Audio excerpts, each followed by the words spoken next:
Dahil tag-ulan na naman, ayan, at tumutulo ang aming bubong. Ayan, basa po yan. At nilagyan lang ng sahod ng aking anak. Kasi tumutulo yung aming bubong. So, yan. So, itatry natin ito kung effective nga tong Invisible Waterproof Glue. Ito ay waterproof coating. So, po, nung binili po siya or in-order namin, may kasama na siyang brush at dalawang plastic gloves. So, hindi ko alam ba't may ganyan pa, pero ayan, gagamitin natin. So, tara na sa bubong. So, andito na ako sa bubong, guys. At ito yung problema namin. May butas pala siya dun. So, lalagyan namin siya ng ayun yung anak ko, ano yun. Babaklasin natin to. Ito. O iwipatong na lang. Patong na lang. Dahil may dala kang basahan. Basa eh. Kuha kang basahan dun. So, ganito siya, guys. Ayan, ayan. Clear siya. Pagka binuksan nyo, clear yung kanyang ito. Yung pintura. At para siyang may glue.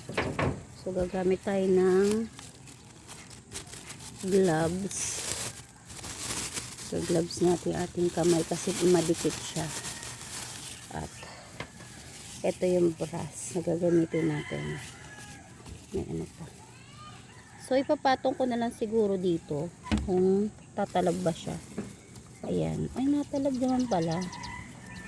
So, clear lang yung coat niya. Ayan. So, kakapalan ko na lang siguro. Kasi nga ito ay inaapakan ng mga aso. So, ito dito ay tingnan mo yan, anak. Punasan mo yan. Hindi, tingnan. Pag na, tingnan mo yan. May crack ba? Kaya dyan natulo. So, titingnan namin kung ayan ay ito ay effective. So, ibabrush lang naman siya. Tingin nyo. Clear lang siya. Marami yan dapat. Kaya nga.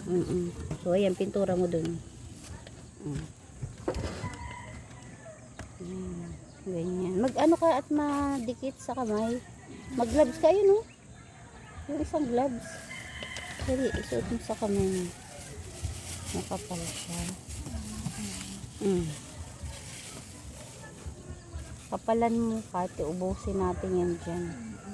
Doon dapat. Pinunasan mo yan. Punasan mo na yan. Yan. Yan. O, ganyan siya. So, parang clear lang siya. Yan.